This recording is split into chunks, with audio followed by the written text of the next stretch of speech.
Soyez les bienvenus au programme Vivre par la foi. Au programme d'aujourd'hui, nous allons continuer avec l'apôtre Georges Tadeo à nous enseigner davantage sur l'onction. Et aussi, nous allons voir des exemples bibliques sur les dons que Dieu nous a donnés et comment nous pouvons les utiliser pour accomplir notre but. J'ai la certitude que le programme d'aujourd'hui va faire que vous qui êtes de ce côté-là ayez beaucoup de révélations au sujet de la parole de Dieu. C'est pour cela, continuez avec nous. Lisez les actes de l'apôtre. J'étais à l'école biblique et j'ai eu des professeurs fantastiques. L'un qui était missionnaire, il a été au Guatemala. Il racontait que si Dieu est avec nous, rien et personne ne sera contre. Alors, il disait qu'il a été au milieu du bois et dans la voiture qu'on lui a trouvée et à mi-chemin, une bande de voleurs lui a dit d'arrêter avec des pistolets, et il lui disait, donne-moi ta montre, tes vêtements, ton argent. Et il a dit, vous ne pouvez pas me voler. Et le voleur a dit, vous ne me connaissez pas, vous devez être une bonne personne. Je suis un homme de Dieu, vous ne pouvez pas me voler. Je ne veux pas te faire du mal, vous êtes un homme de Dieu, mais sachez que je suis l'homme le plus dangereux d'ici, je suis recherché, donne-moi tes affaires. Je ne peux pas, vous ne pouvez pas me voler. Ça, c'est compliqué. Le voleur, il a dit, ou tu me donnes ton argent, ta montre, ou je te tue tout de suite. Il a dit, vous n'arriverez pas. Et à 1 mètre de distance, il a tiré 6 balles et ces balles sont tombées par terre. Ils sont tombés par terre. Vous savez qu'est-ce que le voleur, il a fait? Il s'est mis à genoux, il a pris la main du missionnaire, il a mis sur sa main, il a dit, priez pour moi, priez pour moi, priez pour moi, pour que votre Dieu me sauve.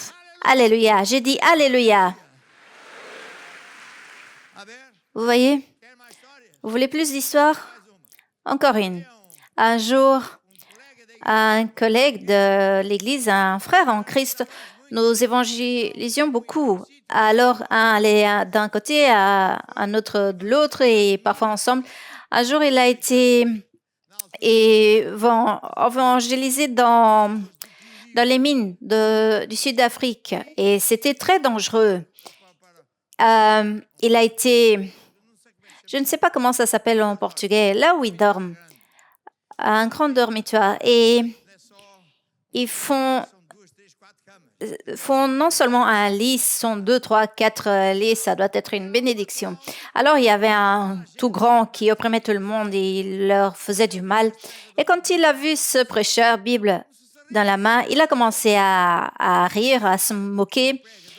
Et notre frère, il a dit, « Oh, toi, je sais pas quoi, vous pouvez vous moquer de moi comme vous voulez, mais Dieu, vous n'arriverez pas. » Il a commencé à rire et dit qu'une main invisible a pris le grand homme dans l'air et lui a fait tomber par terre.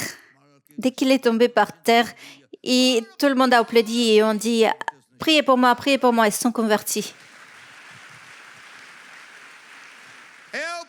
C'est le pouvoir de Dieu. Quand ils ont mis Paul et Silas en prison, ils n'ont pas dit « Ah, pauvre de nous !» Non, ils ont chanté des louanges. Et qu'est-ce que Dieu il a fait? Dieu a ouvert les portes de la prison. L'onction de Dieu, elle détruit les œuvres du diable. Ils sont sortis de là en chantant des hymnes de victoire. Et c'est ce que Dieu fait avec vous et moi. Amen.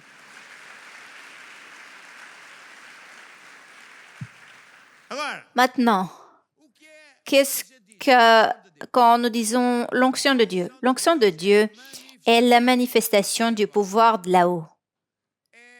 C'est ce que nous voyons l'Esprit de Dieu faire. Vous ne voyez pas le vent. Vous pouvez être dans une chambre et vous regardez vers la fenêtre qui est fermée, vous voyez qu'il y a du vent, mais vous ne sentez pas. Vous voyez les arbres qui bougent, mais à l'intérieur, vous ne voyez rien, vous ne voyez pas le vent. Vous sachez qu'il y a du vent parce que vous voyez les choses bouger. L'onction, c'est la même chose. Le vent, c'est de l'Esprit de Dieu. Il fait des choses, des signes, des merveilles. Alors, c'est parce que c'est lui qui est là. Je peux écouter un amen? Je vais vous raconter encore une histoire.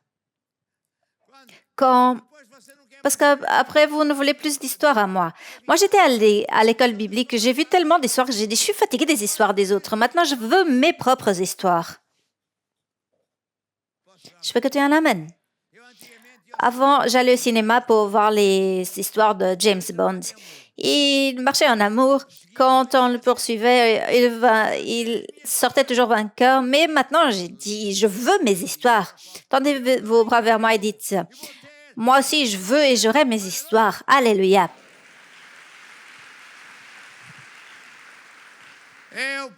Moi, j'appartenais à un groupe d'évangélisation de rue de l'église. Alors, ce que nous faisions, c'est aller au centre de la ville et c'était 2, 3 ou 4 de nous qui chantaient quelques minutes pour que le peuple vienne. Et puis un autre venait prêcher 5, 10 minutes, pas plus. Ils appelaient au salut les gens, ils rendaient leur vie à Jésus, on priait, on donnait un flyer pour qu'ils viennent à l'église, etc. On faisait ça à chaque demi-heure. Et à un certain moment, je me méfiais que les gens étaient allés là-bas comme que hypnotisés. Un jour, j'ai dit, je vais partir loin de là où on évangélise. Je vais aller vers les magasins. J'étais tout doucement jusqu'à ce qu'un moment, j'ai senti l'onction de Dieu. J'ai senti comme un nuage. Et j'ai remarqué, je suis restée là-bas, que les gens qui venaient, qui passaient dans la rue, il y en avait beaucoup, derrière moi, elles suivaient en avant.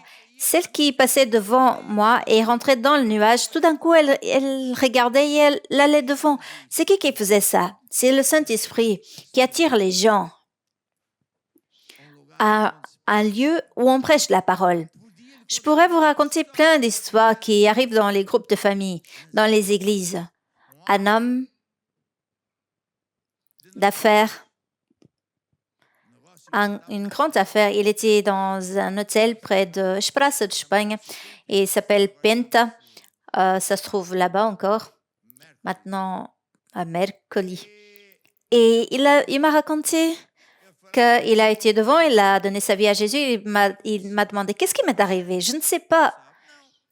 Je suis sortie de l'hôtel pour aller faire un tour, pour ne pas être toujours assis. Et tout d'un coup, j'ai senti que je devais tourner à droite et puis à gauche. Et je me suis rendu compte qu'il y avait une porte ouverte et je suis rentrée. Et puis j'ai descendu des escaliers. Et puis je ne sais pas qu'est-ce que vous avez fait et j'étais devant. Qu'est-ce qui m'est arrivé? Et je lui ai expliqué, vous avez donné votre vie à Jésus et c'est le Saint-Esprit de Dieu qui, avec un nuage, a été vous chercher à la porte de l'hôtel et vous amener à l'église. Et c'est ça que Dieu va faire encore plus et plus et plus dans toutes les églises. Alléluia. Alléluia. Alléluia. Et donc, qu'est-ce que Jésus, il faisait? Des signes et des merveilles. Il multipliait le pain, le poisson. Il transformait l'eau en vin et il guérissait les aveugles, mais c'est l'Esprit, le Saint-Esprit qui était en lui qu'il faisait. Et maintenant, vous êtes un chrétien, un petit chrétien. Vous savez d'où vient le nom chrétien? Parce que la population a vu tous les frères qui faisaient des miracles. Et Dieu, c'était pas eux, Dieu s'utilisait d'eux pour faire des miracles. Et il disait, ce sont des petits Christ, ils le font aussi. Mon frère, c'est l'heure du versement de l'onction de Dieu. Et vous aussi, vous allez être attrapés. Et vous qui êtes en direct avec nous, vous aussi, vous allez être attrapés avec l'onction de Dieu. Pour que je comprenne, je pourrais vous raconter plein d'histoires. Un jour, je suis rentrée dans un bazar indien en Afrique du Sud. Et les Indiens, ils ont beaucoup de dieux. Ils mettent des fumées, des nourritures pour leurs dieux. Et je ne savais pas, je suis rentrée dans le magasin pour voir un tissu, quelque chose comme ça. Et le propriétaire commence à crier et jette les tissus par terre, il crie et toute la famille vient, tout le monde crie et se jette par terre. J'ai fui, j'ai dit, il va appeler la police, il va dire que c'est moi. Alors j'étais derrière, je me suis cachée pour voir ce qui arrivait. Il s'est mis tout droit et ça a pris une demi-heure et tout était bien. Qu'est-ce qui est arrivé? Quand je suis rentrée. Et qu'est-ce qui venait à l'intérieur de moi? Le Saint-Esprit. Et le diable, il voit, il sent. Et il ne tient pas avec la présence du Saint-Esprit. Et il crie, Il fuit. Alléluia. Quelqu'un de ma famille, j'ai plusieurs histoires comme ça. Une personne de famille a été accompagner sa femme qui était enceinte à ces endroits-là. Comment ça s'appelle? C'est pas le dentiste, un truc comme ça. Il était là, assis, en train attendre. Il y avait plein de femmes qui attendaient d'être reçues. Et une femme lui regarde et commence à crier, jette tout par terre. Et lui aussi, il a fui, avec peur. Et puis, il a demandé, qu'est-ce qui m'est arrivé? Ah, la femme, elle devait être remplie de démons. Elle te regarde à toi, elle ne te voit pas toi. Elle voit le démon, il voit qui est à l'intérieur de toi, qui est le Saint-Esprit. Et le Saint-Esprit, et il lui disait, tu vas attraper. Et alors la femme, elle criait. Mais si, beaucoup de fois, il arrivera ce qui arrive souvent avec moi. Vous rentrez dans un magasin, il n'y a personne. Ils se plaignent parce qu'ils n'ont pas de clients. Vous rentrez et tout d'un coup, il y a plein de clients qui viennent. Et en un jour ou deux, ils font plus d'argent que jamais. Pourquoi? Parce que vous avez l'onction de Dieu qui va bénir l'endroit où vous êtes. Alors, ça, c'est l'onction. Maintenant, pour que nous puissions mieux comprendre ce qu'est l'onction, nous allons ouvrir nos Bibles en 1 Corinthiens 12.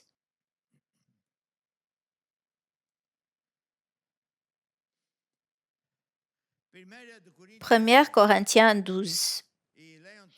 Lisez avec moi.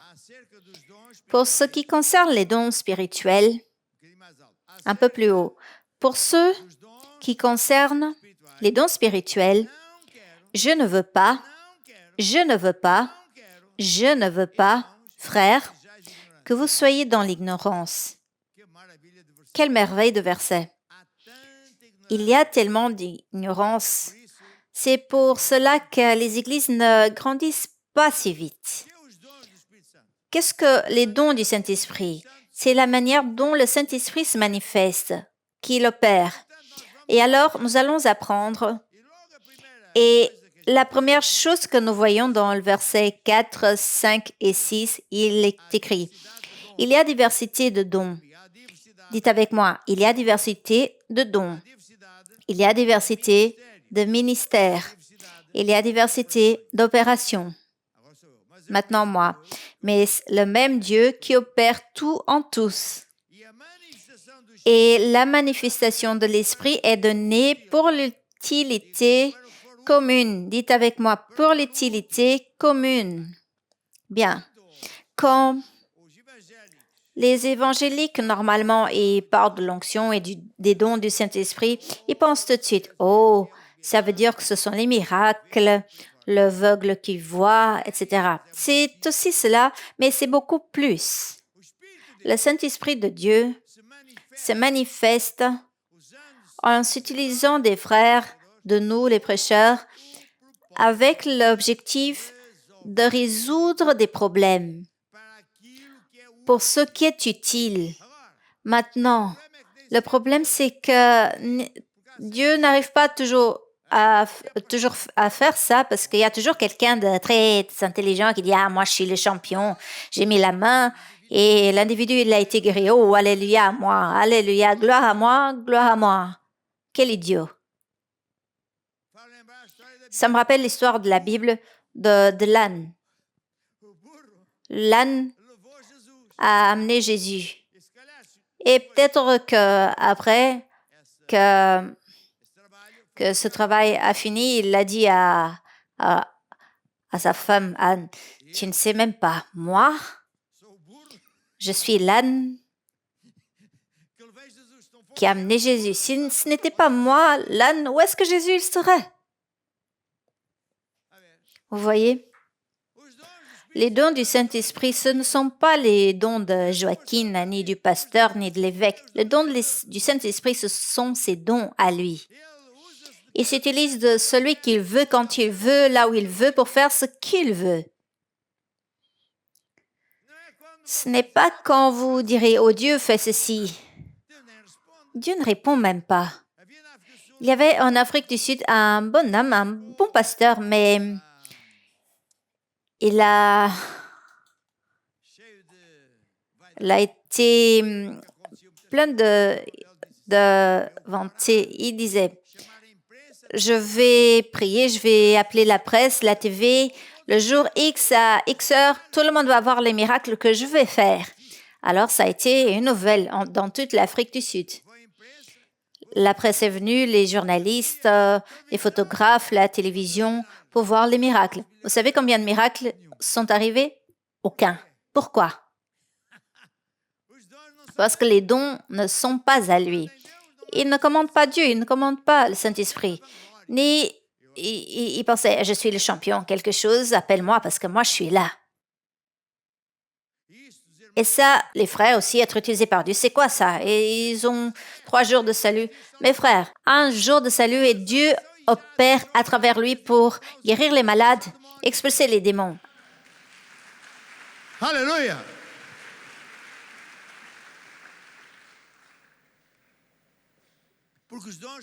Parce que les dons sont à lui pour ce qui est utile, pour résoudre des problèmes maintenant dans la vie de qui en a besoin. Mais il y a une autre chose très importante ici que l'apôtre Paul a enseigné. La diversité de dons, la diversité de ministères, le corps de Christ,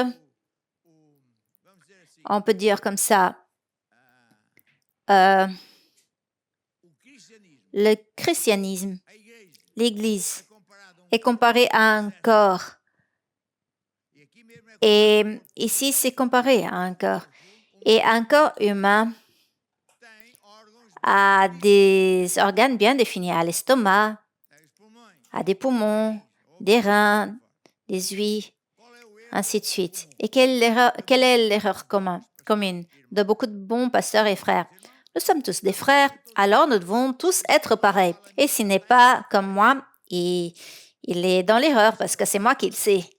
Vous avez déjà imaginé une cellule, un membre de l'estomac qui va visiter les poumons, arrive là-bas et dit « Ah, ces gens, ils n'ont pas de Jésus. Ils ne mangent pas. » Et les frères qui sont dans les poumons, ils disent « C'est toi qui es mal. Tu n'es pas sauvé.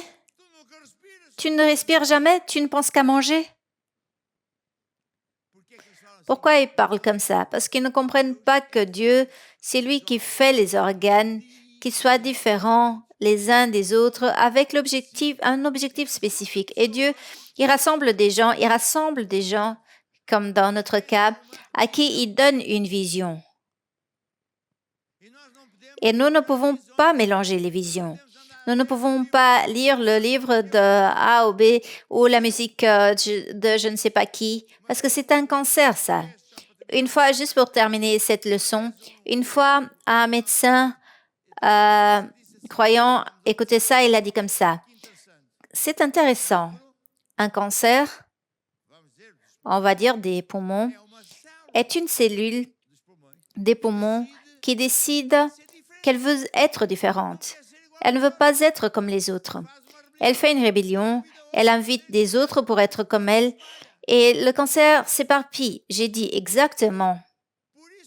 C'est pour cela que l'apôtre Paul a dit, à propos des dons, je ne veux pas que vous soyez dans l'ignorance, parce qu'une personne qui fait partie de l'église Mana ou des poumons, elle ne peut pas aller à un autre endroit.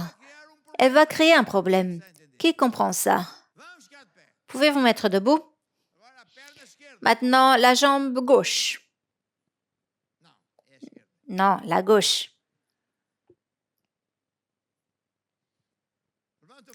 Levez votre bras et dites Alléluia. Dieu est bon. Asseyez-vous.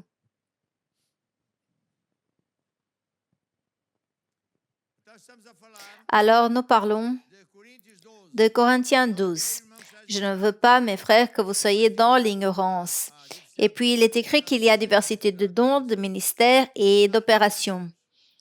Il y a des pasteurs dans nos églises et dans d'autres ministères, mais même dans notre église, ni tous les pasteurs sont pareils.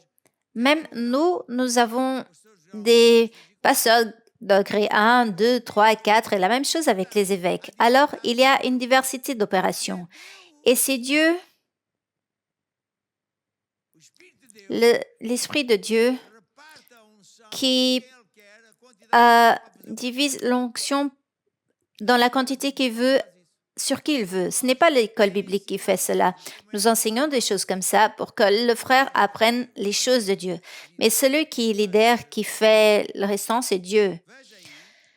Regardez encore 1 Corinthiens 12, verset 27.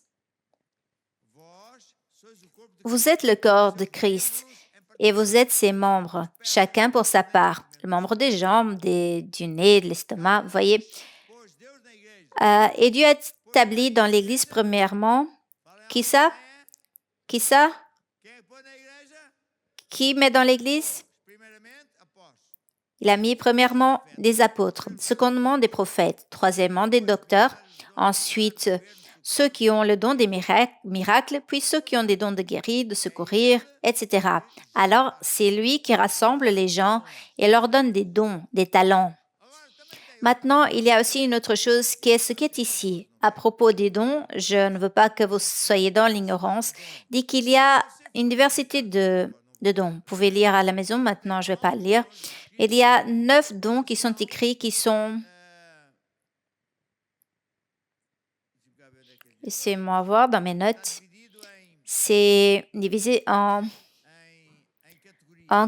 des catégories. Nous pouvons diviser dans des catégories. Ce sont les dons qui révèlent des choses. C'est quand le Saint-Esprit donne à connaître à moi ou à un frère ou à qui que ce soit ce qui est arrivé dans le passé, ou qu'est-ce qui est en train d'arriver maintenant, ou qui va arriver dans le futur. Quand Dieu fait ça, c'est pour que nous puissions aider à résoudre un problème maintenant dans la vie de cette personne. Ce n'est pas pour dire comme ça, « Oh, je sais tout ». Vous ne savez rien. Ça, c'est juste pour que vous ayez une notion. Ensuite, il y a des autres dons, du pouvoir, une foi spéciale, de guérison, de miracles. La foi normale est normale, spéciale est... Une fois, j'étais à l'église et personne ne me connaissait. Il y avait une multitude. Et alors, le prêcheur arrête la réunion et dit comme ça, « Le Saint-Esprit de Dieu me dit qu'il y a 5 personnes ici qu'il est en train d'appeler pour qu'ils soient des ministres de Dieu, qui vont dans d'autres pays. » Et il a pointé là, là et là. Et bien sûr, ce n'était pas pour moi, personne ne me connaissait. Mais il pointait du doigt et je savais que ce n'était pas pour moi. Alors, il est venu me chercher. Et mon frère, vous voulez que j'essaie de faire ça avec vous dans la convention? Des gens sont ici paralytiques et il dit, « Qui est le candidat? » Ah, levez le bras. Mais il a dit comme ça, « Vous êtes appelés par Dieu. Dieu a interrompu ma leçon pour vous appeler.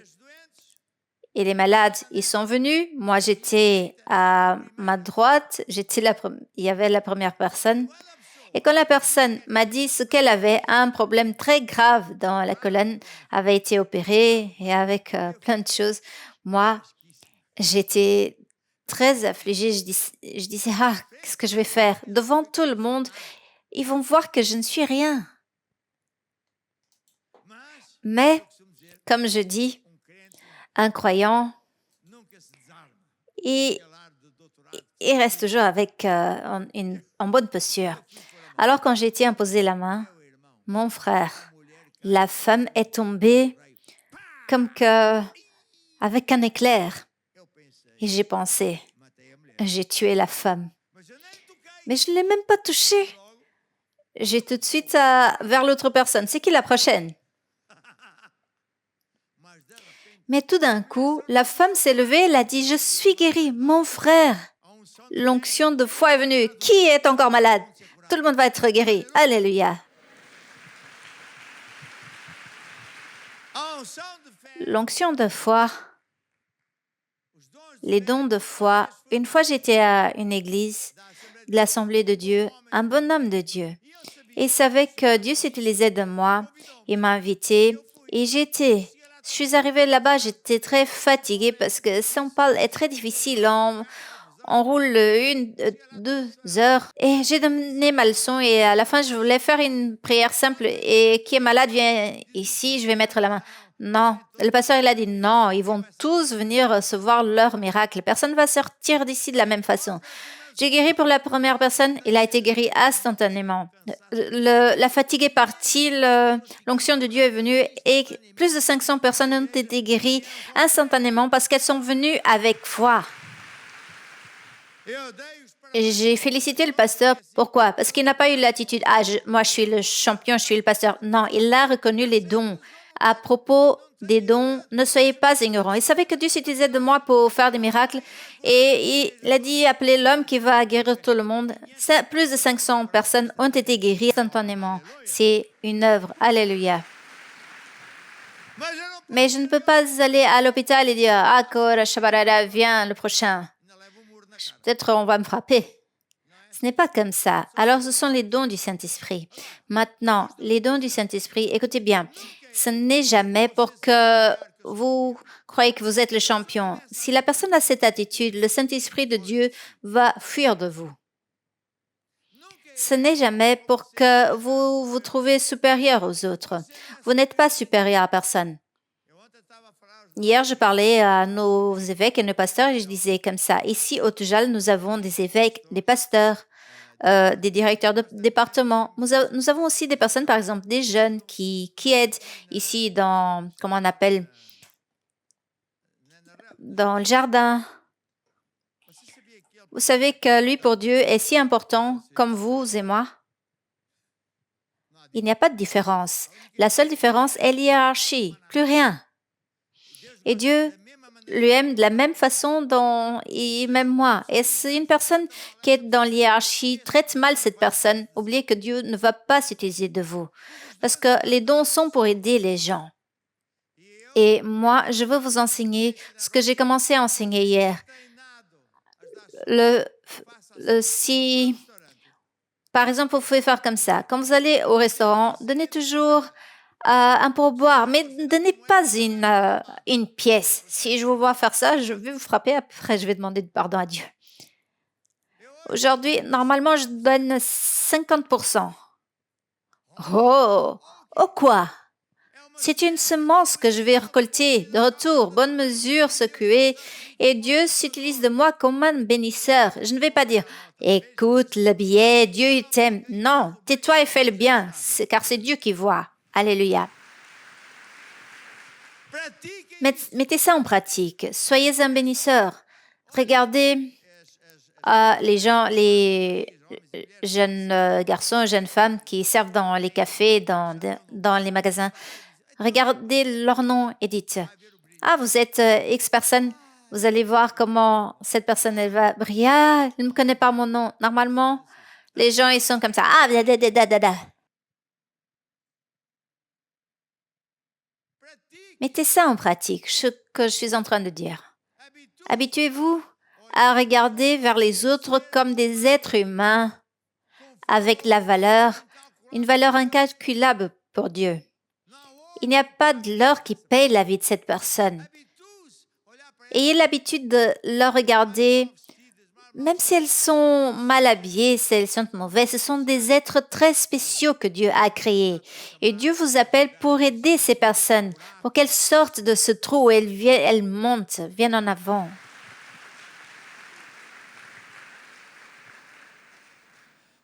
Alors, je ne vais pas rentrer dans les détails, mais parce que ça, c'est la première partie, d'apprendre à propos des dons du Saint-Esprit. Les dons du Saint-Esprit, c'est la manière dont le Saint-Esprit, il a de s'utiliser de vous, de moi, de tous, pour aider le prochain. Dans ce moment, pour ce qu'il en a besoin. Ce n'est jamais pour qu'on trouve...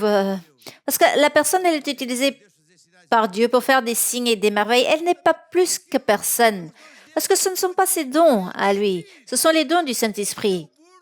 Vous êtes l'âne qui amène Jésus. Vous avez compris? Vous voulez une autre histoire d'âne? Vous voulez pas, mais je vais raconter. Il y avait un homme qui était prophète, Balaam, et il était désobéissant. Alors, à l'époque, la Mercedes était l'âne. Alors, il marchait en âne et l'âne n'allait pas en avant et il a frappé l'âne.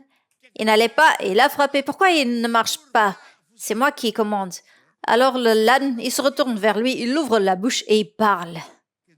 Que Dieu ne fasse jamais ça avec moi. L'âne a ouvert la bouche et il a demandé « Pourquoi tu me frappes ?» Et le prophète n'a même pas pensé « Je ne suis pas bien. » Alors Dieu a mis un âne en train de me parler. « Je suis très mal. » Et l'âne a dit « Pourquoi tu me frappes ?» Et le prophète a dit comme ça « Parce que tu n'avances pas. » Et l'âne, qui n'était pas si bête que ça, il a dit « Vous ne voyez pas qu'il y a un ange là-bas avec une épée ?» En fin de compte, c'est qui était l'âne? Qui était bête? Quelle leçon! Dieu s'est utilisé d'un âne pour parler avec un homme de Dieu, un prophète. Quelle honte! Quelle honte! Même l'âne voyait que l'homme de Dieu, ce que l'homme de Dieu ne voit pas. Alors, être utilisé par Dieu, c'est juste pour donner des gloires à Dieu, pour l'honneur d'être utilisé par Dieu. Alléluia.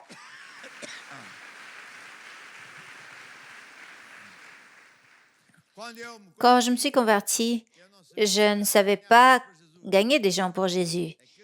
Ce que j'enseigne pour ne pas faire, c'est ce que je faisais. Je disais à mes collègues, écoute, il y a des voitures folles là, un jour tu vois, tu traverses et bon, tu es renversé et tu meurs. Vous savez, tu sais où tu vas aller? Moi, j'étais comme ça.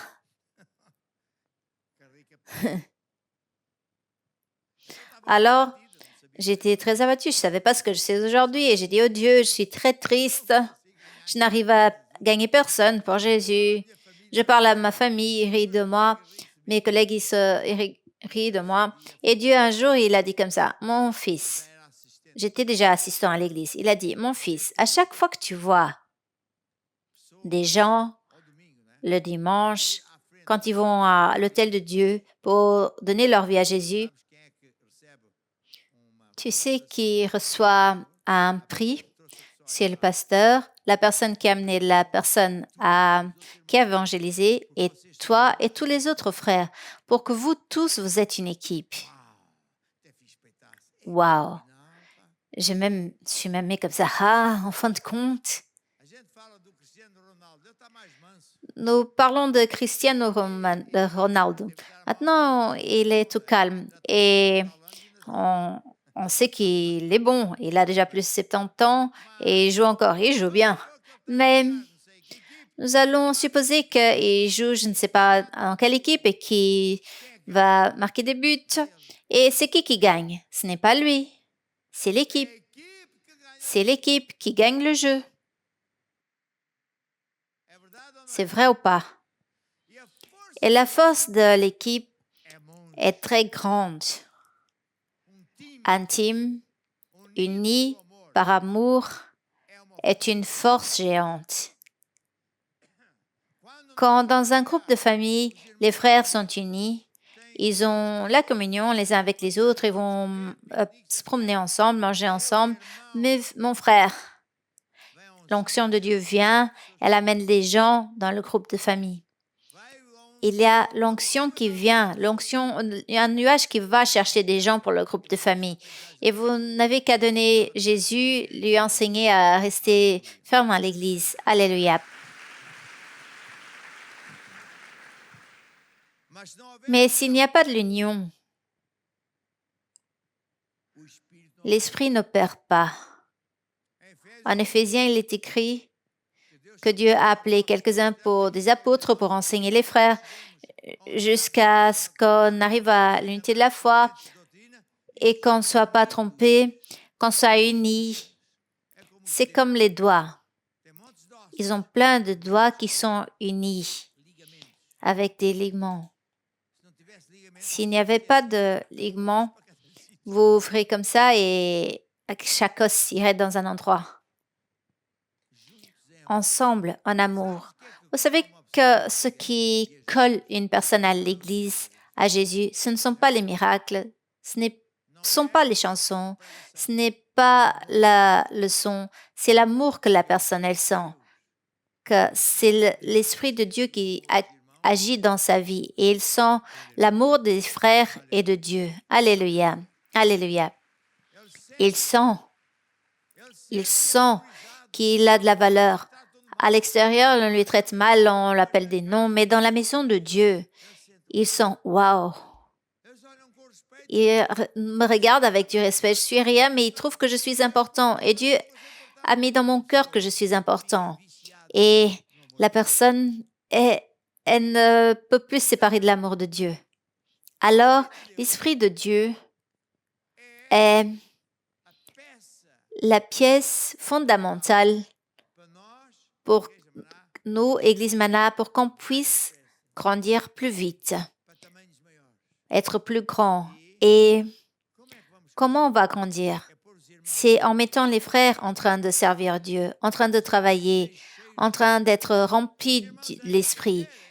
Que les frères comprennent qu'ils sont importants. Vous êtes importants. Je vais vous dire une chose. C'est qui est vrai. Si vous, comme frères, vous arrêtiez de servir Dieu, vous qui, dans les cieux, avez été appelés pour parler de Jésus à une famille et à l'autre, ces personnes n'ont plus personne et vont en enfer. Tellement important vous êtes. Tellement important vous êtes. Vous avez dans votre main la clé de la vie éternelle de beaucoup de gens. Vous parlez et le Saint-Esprit va convaincre. Si la personne accepte, ça n'a plus rien à voir avec vous. Mais vous allez parler avec la personne. Mon frère, il s'appelait Louis. Il avait 3 petites amies. Il n'avait pas du temps pour Dieu. Il savait qu'il ne pouvait pas lire la Bible, sinon il devait se repentir. Alors, il ne faisait rien. Un jour, il était en train de mourir avec du cancer et il avait peu de temps de vie. Il voulait commettre du suicide.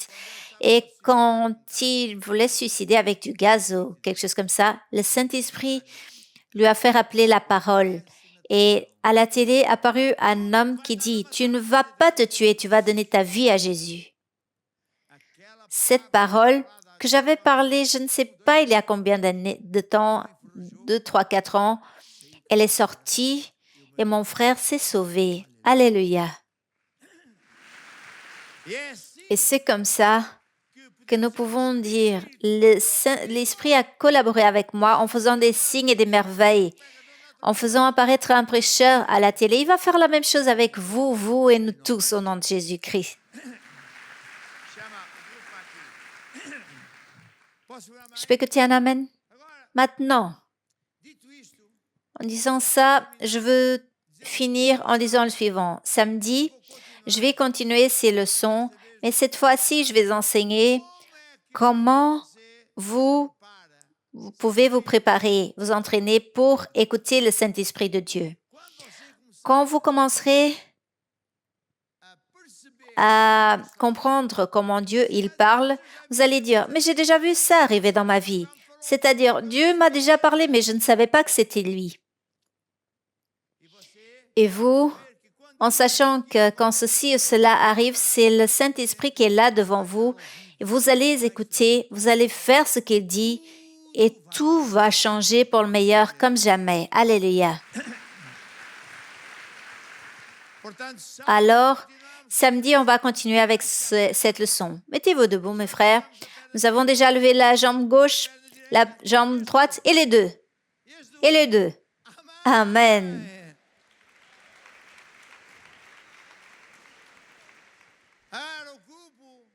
Maintenant, le groupe des Verts veut chanter une chanson pour vous. Christ en vous, c'est l'espoir, là dans la gloire. dans la gloire, dans le ciel.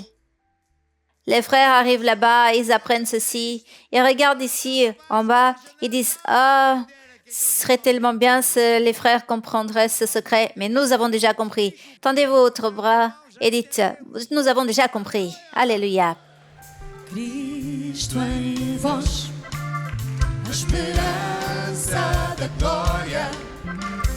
Cristo em vós, a esperança da glória. Cristo em vós, a esperança da glória. Cristo em vós, a esperança da glória. E te pregai o Evangelho, a toda a criatura. Quem não crê será condenado, mas quem crê será salvo. E te pregai o Evangelho, a toda a criatura. Quem não crê será condenado, mas quem crê será salvo. Cristo em vós, a esperança da glória. Cristo em vós, a esperança da glória. Estes sinais seguirão aos que creram. Em meu nome expulsarão os demónios. Falarão novas línguas. Porão as mãos sobre os enfermos. Porão as mãos outra vez. Porão as mãos sobre os enfermos e os curarão. Outra vez. Porão as mãos sobre os enfermos e os curarão. Essas palmas. Cristo em vós, a esperança da glória. Cristo em vós, a esperança da glória. Cristo em vós, a esperança da glória. Cristo em vós, a esperança da glória. E te pregai o Evangelho, a toda a criatura. Quem não crê será condenado, mas quem crê será salvo. Outra vez. Pregai o Evangelho, Evangelho. a toda a criatura. Quem não crê será condenado, mas quem crê será salvo. Cristo em mim. Cristo em mim, a esperança da glória. Cristo em mim, a esperança da glória. Cristo em nós. Cristo em nós, Pega na mão do teu irmão. Agarra-lhe a mão. Levanta a mão do abraço. Levanta. em nós, a esperança Outra vez. da glória. Cristo em nós. Cristo em nós, Nós os manás. a esperança da glória. É os curiacos. Cristo em nós, a esperança da glória. Batendo palmas. Cristo Em nós, a esperança da glória. Cristo em nós, Porão as mãos. a esperança da glória. E estes sinais seguirão aos que crerem. Em meu nome expulsarão os demónios. Falarão novas línguas. Porão as mãos sobre os enfermos e os curarão. Porão as mãos sobre os enfermos e os curarão. Cristo em nós. Cristo em nós,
nous arrivons à la fin de notre programme Vivre par la foi. J'espère que vous qui êtes de ce côté-là, vous avez eu l'opportunité de remplir votre cœur avec l'onction et la parole de Dieu. Nous vous espérons dans notre prochain programme Vivre par la foi. Ne perdez pas.